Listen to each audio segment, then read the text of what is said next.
All right, welcome back to Problem Solver Politics. I am your host, Cardon Ellis, with Cody the Oracle. Hey, everyone. And the second debates are coming up. Well, what's the date, Cody? It's July. I believe it's going to be the 30th and 31st. 30th and 31st of July. All right, the 30th and the 31st of July. Mark your calendars. The second debates are coming up. There was a lot of controversy in the last debate, so we're going to see how the second debates get pulled off. And the DNC is doing what? They're changing the rules. They're updating the rules. So, Cody, what's going on? All right. Well, I believe it's actually CNN changing the rules. But, yes, they are changing the rules coming into this next debate. FBI, DEA, CNN. Yeah, 3 letters, right? One of the organizations. DNC. And one thing that's interesting, they're going to be doing another live on-air draw on July 18th. So that's coming up about 8 days from day of recording. To determine the specific lineups, very similar to how they did the first debates. We saw how that turned out. Honestly, I think it might be better to not do a random draw at this point, because you don't want to get something weird that happened the same thing. In other words, Elizabeth Warren and a bunch of, other candidates, and then all like the big name people on the other night. Anyway, moving forward, here's some of the big changes they're going to make. One, this is interesting. Campaign representatives were told that there's going to be colored lights that will be used to help the candidates manage their remaining response time. Basically, like red light. Green light. No green light. It's just yellow, red, and then red, like stop. Interesting. But another thing that I want to go back to is that the campaign representatives also learned on Tuesday that candidates will be given 60 seconds to respond to a moderated director question and 30 seconds for responses and rebuttals. So it seems like they're trying to get ahead of this one right now, saying, look, we're not going to... It never works? Well, no, we're not going to have you guys yelling over each other and taking over the debate like that happened with the other people. We're going to make sure when we run the debate... they're going to do the best, it seems like. But they're letting you know now. So then when you go on stage and do it, they can say, hey, we told your campaign staff almost a month ago that you're going to have this amount of time. Anyway, let's get to the last few. There will be no show of hands or one-word down-the-line questions. Well, that's good. The one-word down-the-line questions, I think, are never... It's a waste of time. Yeah. Waste of time. Another great one. This is actually, I think, a direct response. A candidate attacked by name by another candidate will be given 30 seconds to respond. Okay. Now, that does sound to me like if you're guaranteed that response time always, if you're called out by name, whoever gets targeted the most just gets the most talk time, perhaps. But in the last few, you know what? I stand corrected. A candidate who consistently interrupts will have his or her time reduced. Well, that's what I noticed down here. And here's a couple questions really fast before we get to the rest of these bullet points. I noticed it says colored lights will be used to help the candidates gauge their time, okay? Do we get to see what these lights look like? Is it kind of like a traffic light where, there's yellow, flashing red, and then solid red? It's probably just, I think more like theater lights. Is this light ADA compliant? Will there be audible... where there'll be audible cues. Well, it does assume none of the candidates are colorblind. I'm assuming none are, but what if one was? That'd be a hilarious excuse. So far, the way I'm reading it, 2 of them would work just fine. Now, flashing and solid. You can do that with colorblind. But yeah, they'd have to make sure maybe yellow and red are too similar in hue. That's actually a really interesting point. I don't think anyone's colorblind, but if they were, I don't know what the easy. So it says a candidate attacked by another candidate will be given 30 seconds to respond, which I think is great because somebody's name is invoked. They should be able to defend themselves. Do we have any whispers or any chatter about whether or not that was due to the relentless attacks upon Joe Biden? Because I almost wonder if this new rule won't actually backfire and make it so that, imagine if this happened to Donald Trump in 2016. All that would ever be happening is people attacking Donald Trump and then Donald Trump getting to respond to all these attacks, so much so that a guy like Andrew Yang on the stage, yes, I know he's a Democrat, so he wouldn't have been on the Republican stage, but just go with me here. If they all just attack Joe Biden like they're consistently doing because you have to punch up, it's just going to be a Joe Biden show where he's consistently given 30 seconds extra in order to respond, which is going to turn into a minute, which means he's going to end up talking for 52 to 58 minutes of the 2 hours, while none of the smaller candidates get to have their names talked about, or not their names, sorry, their platforms talked about. I don't know. How do you see that playing out? Well, I think that's why it's supposed to work in concert with a candidate who consistently interrupts will have his or her time reduced. Idea being you can't just keep interjecting and calling someone out and then them not having a chance to respond. 2, though, I think the bigger point is yes, exactly. If you call out your opponent by name, they get 30 seconds. I think it's a deterrent. Okay. Just promote yourself. Because I think this is the Democrats saying, hey, it does us no good when our 3 best candidates go out there and just attack each other and tell America why they're all awful and bad. Yeah. Why? Just talk about, think about it. everybody left those debates. People that said won. I believe Kamala Harris was cited as winning the second debate. Most people, like I think a Drudge Report said, Marianne Williamson. But like, you know what I mean? Like, Yeah. Kamala Harris, the mainstream media said won the debates last time. And what did she really do? What were her big moments in the debates? Were attacking Joe Biden. So if you are a Democrat that supports Joe Biden, you're not going to, if you still support him, you're probably not going to support him less.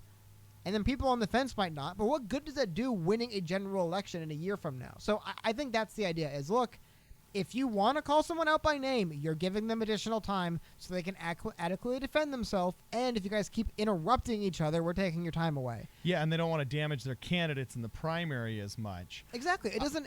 Imagine if by the time you make it to the primary, your opponents have just given Donald Trump the playbook to beating you. Here are the 4 things you can hit him on, and they can't really respond about because we did 12 debates where we just attacked each other over and over again. The hilarious part is now Joe Biden's a racist.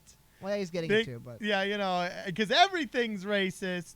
Anyway, a candidate who consistently interrupts will have his or her time reduced.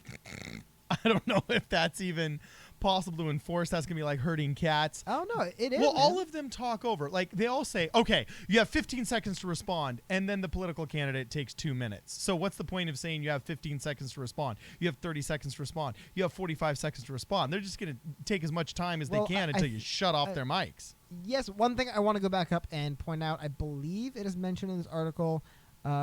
Yes, Dana Bash, Don Lemon, and Jake Tapper will help moderate the debates. Really, it's up to them, man. If Jake Tapper, Don Lemon, and oh my God, I can just point to his name, Dana Bash, all basically say, hey, look, your time is up. And they're going to be useless moderators, I don't know. I could see. I could because definitely. they're all friends. Don Lemon, like all the CNN people, don't want to be offending the Democrats. It's almost as though I feel like you need a truly third-party character. I can't remember the king. You know all these really cool old tyrants and kings better than I do. But there was the king that lived in somewhere in the Middle East where there were 2 feuding factions. And so he hired as his bodyguards a bunch of Christian soldiers and raised his personal bodyguards to be Christian. So they were neither of the 2 competing religions. They were like third, so that he felt that they would be more morally obligated to protect him and would less try and side between, like, who knows, like the Sunnis and the Shias. I'm totally botching and paraphrasing the story here. But in a nutshell, I really feel like Don Lemon's not going to want to piss off anybody on that stage. So he's not going to shut anybody up when they're going over time. Neither is Bash, neither is Tapper. None of them are going to want to do that. I don't think it's just necessarily true. I mean, I think, you know what? There's rules, okay? Yeah. And there's rules, yeah. And if you don't follow the rules... Because CNN follows the rules. Oh, wait, they were caught last debate. No, but, like, no one follows the rules. I get it, but I'm just saying, if this is one of those things, I don't want to get too far of a tangent, but it's one of those things where they can say, if you do kind of, like, screw around in the debate stage and talk over and go past your time, you know what your time is, you know what it was for a month. You've known for a month we're going to dock your time if you talk over. I definitely think they have every right to say, excuse me, you've gone over your time. And then at a certain point, I don't know if it looks good when you and a candidate, when everyone knows, CNN published an article, this is what they know, and you're talking over Jake Tapper saying, excuse me, you've gone over your time. You're just talking over him. That's not going to look good in a candidate. So I think that's, and then the last one we haven't got to yet is that the questions posed by the moderators will appear on the bottom of the screen for television viewers. I thought that was actually pretty useful. It's a good idea. Well, I think also, again, it's to address people from getting wildly off topic when they're answering these questions. Because if you're, 40 seconds into your 1 minute answer and people are reading the question going, wait a minute, yeah, that's what they were asked again. They're just talking about some crazy nonsense. I think that's in place to keep people from dodging So what do you questions. think about the capital gains dividend? Well, you know what? These caged children at the border, and just... My record on local zoning laws is impeccable. It's like, I love to hear that, but can you answer the question, please? Yeah, I know. So here's the big question is, do you feel that this will help or hinder the future debate performance of Andrew Yang? Because we had the NBC mic controversy last time. I'm sure CNN and their producers are definitely going to make sure that that's not on the table for accusation next time around. But also, as we saw in the View format and as we saw in some of the other public formats, and even as Andrew Yang admitted himself, on social media after the debates that he does not perform as well in the large debate format when there's lots of people, most likely because he doesn't have the bullish personality that'll just boom shove their head into an argument. He's maybe possibly a little bit more reserved, which would be consistent with men of his success rate and personality. So do you think that these rules are going to help Andrew Yang come out of his shell more and perform better, or do you think they're just to curb the obnoxiousness of the other candidates? What do you feel? No, I definitely feel it's because, I think it seems like in this instance CNN maybe if they're working with the DNC because ultimately you have to remember these debates are very important for how the public views your party. If they have 12 debates of people just yelling over each other, talking about not nonsense but just not answering questions, just going off on tangents to address other things they want to address, I feel like there's no control. Is that a good look for any political party? People just yelling over each other, personal attacks left and right. The Kamala Harris-Joe Biden thing, very surprising. Kamala Harris, January of this year, 2019, says, "Oh, Joe Biden's a great guy. I would never attack Joe Biden in the campaign." And then here she is. Does? You're racist, and I was busing as the second generation, well, even though I'm a wealthy daughter of parents who didn't need to bus me. Kamala Harris aside, the idea being though that Total you sellout. thought that they were going to be maybe not friends, but at least have a more decent running against each other, and that happened immediately. Even as far as Joe Biden goes, not exactly the debates, but addressing the attacks he was given by Kamala Harris in those debates. Even Michelle Obama just didn't. I believe recently was given an opportunity to defend him and just no comment. Basically said he's on his own. So there just seems to be a lot of people turning on each other, and that's not a good look. You want to show a party of unity. You can disagree, but at the end of the day, you guys know where you're going. Also, I don't have the article in front of me. Recently, there's a controversy with Nancy Pelosi versus AOC and Rashida Tlaib. Just open. Just back and forth. It's not a big deal, but just openly criticizing each other. You kind of want to show unity at times like this.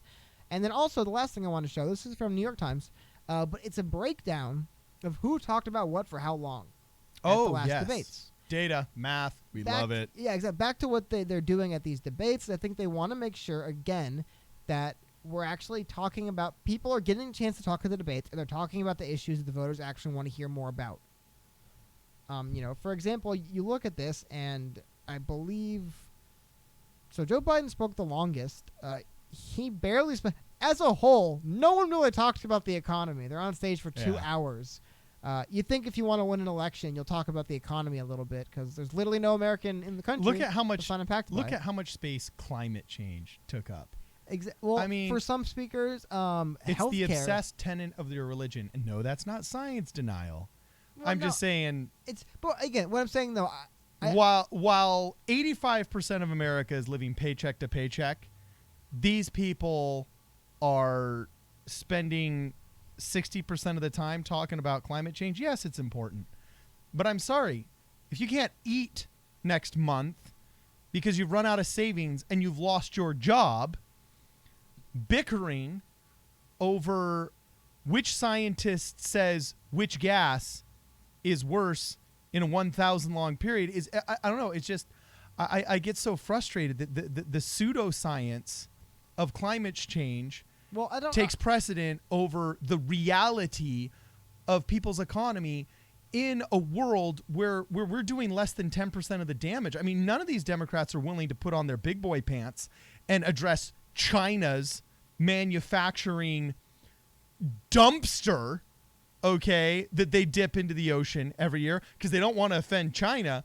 but they'll spend 50% of their debate arguing about something they don't have the guts to truly address. Because I'm sorry, it's just not 50%. They talked more about healthcare. Look at all the gray. Gray is climate change. Look at all the gray on that map.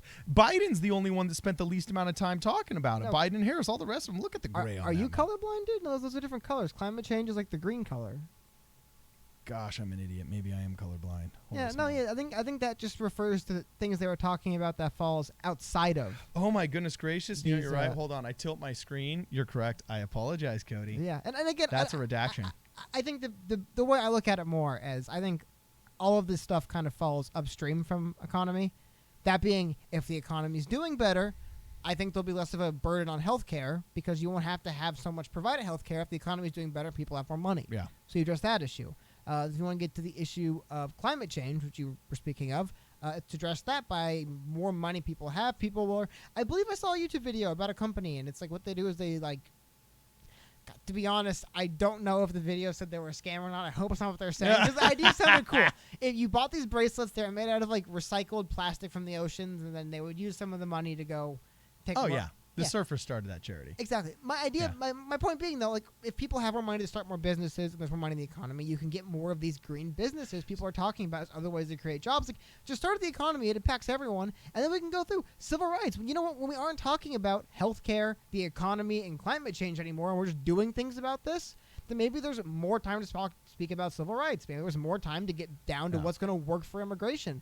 Just start with what works. Don't spend so much time talking about, Well, look at all the immigration red on there. And none of that was actually talking about solutions. It was just vilifying Republicans and current immigration policy. It's a big issue. But again, like I think, I don't know the last. I mean, I believe Barack Obama ran speaking about the economy. The economy. Okay, so here's my last question. Being is, the last thing I want to get to, though. Okay. And I want to ask you a question on this, actually. Oh, okay. Is what do you think is going to happen with the removal of, because we have the first one, Eric Swalwell. He will not be at the next debate because, well, he dropped out of the race. I believe Hickenlooper might not make it either. Good riddance. He just reminds me of all the spoiled rich kids who had tutors and had personal football and soccer coaches whose successful fathers had shoved them into sports early. And they thought they were great, but when something didn't go their way and they didn't get the position they wanted in high school, they just threw massive temper tantrums. Okay, that is exactly what Swalwell reminds me of. So good riddance. Won't be missing him because he was a one-trick pony anyway. I am curious though, and I will come back to a question for you. What is Andrew Yang's sign going to be? On The View, he joked about, in case his microphone is turned off, he thought about having a sign that he could pull out and just put up. What should that sign be? # Let Yang Speak? I think he should straight up have a # Let Yang Speak sign and see how that goes down at the CNN debates. At the same time, though, I don't think you want to be the prop guy. I don't think anyone takes the prop guy seriously. So I think if someone else brought the sign and he was like, oh, hey, look, someone brought the sign, that's one thing. But if you just show up with the sign, it's like, hey, Carrot Top, like, come on. Like, Gallagher up there. I don't think the prop thing works. So what I hope happens is that there's no mic issues. And hopefully he gets some of that 4 minutes and 43 seconds Eric Swalwell was speaking at the last debate. He gets some of that time to speak for himself. If they ask him at least 3 questions, he'll have more time to speak guaranteed than if, he spoke the entire last debate. Okay. So that's what like I said, I want to see where that time goes. And also, I would say Marianne Williamson especially, and Andrew Yang as well. But there's a few people who's just, I think, popularity as far as candidates taking a big leap forward. I liked Marianne Williamson. I think we might. I was thinking, except for when she what she talks about and what her actual platforms are. I don't know a whole lot about her actual politics, but fascinating is a word to describe her, right? I mean, there's a lot going on there. Yeah, I didn't like a lot of the just typical anti-Trump stuff. It just comes across as pandering to me. But everything's pandering to you. Everything's pandering. Well, no, to you. They're Democrats. They're the worst panderers known to man. Okay. I mean, both parties suck at it. Republicans pander big time as well, but I mean, not big time. Okay. So anyway, she was one of the people that only really had positive proposals, like her message of "I will conquer you with love in my heart." I mean, I was looking at that and I was actually thinking, now these are the liberals, baby. When I was raised by liberals, I was drenched in Southern California liberalism growing up, all right? And those people like Marianne Williamson were the ones teaching me. And when I think of liberalism, I think of her. Just make love, not war. That's my kind of liberal. So we're running out of time, but one thing. I'm going to send you a link. I'm going to. We've been out of time, dog. I'm going to put this on screen, though. I want to. Okay. This is my just last closing thing. I don't know if we're going to do a full video of Marianne Williamson. We might, but in case we don't. This is one of my favorite things that's come out of Marianne Williamson since the debates. Actually, June 25th was after the debates.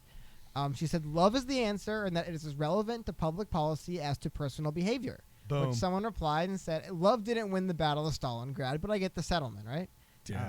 Sentiment. Marianne Williams responds, actually, yes, it did. So I love this lady. Exactly. Yeah. I definitely want. I'm interested to hear more now. I want to know more about her politics because, hey, maybe a lot of times we're gonna have a yoga instructor in the White House. But I haven't read enough about her policy. Maybe there's some stuff in the policy there that's worth talking about. We all need to start writing books to get out our inner child, and that inner child will embrace all of humanity in a loving way. That is straight. She needs to be Andrew Yang's VP. We did the Tulsi Gabbard thing. Mm-hmm. I'm thinking maybe it needs to be Marianne Williamson, all right? I guess actually another decent point about that. People did bring up, technically speaking, if you got Yang and Tulsi, the commander-in-chief of the two, you would go with Tulsi Gabbard, perhaps. Maybe she'd be the running mate. I believe if it was inverse and we're talking about Andrew Yang as the president, depending on what Marianne's politics are, she could be that nice kind of... He said he wanted the woman running mate, which people mentioned before. Yeah. Again, I'll have to do... Before you endorse any kind of, interest in her, I want to do more research in her actual politics. I know she's an interesting character. But, if she mixes up this interesting character with some actual legitimate politics behind it, there was something there. But yeah, again, we've ran over. So yeah. So let's finish this up.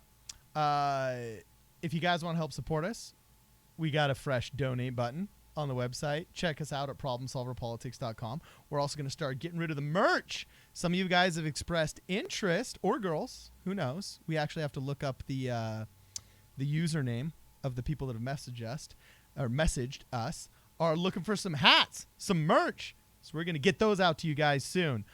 Please like, subscribe, and share this video. All the algorithms need you to start sharing now, and support us however you can. And let us know what you think of these new debate rules in the comments below. This is Problem Solver Politics.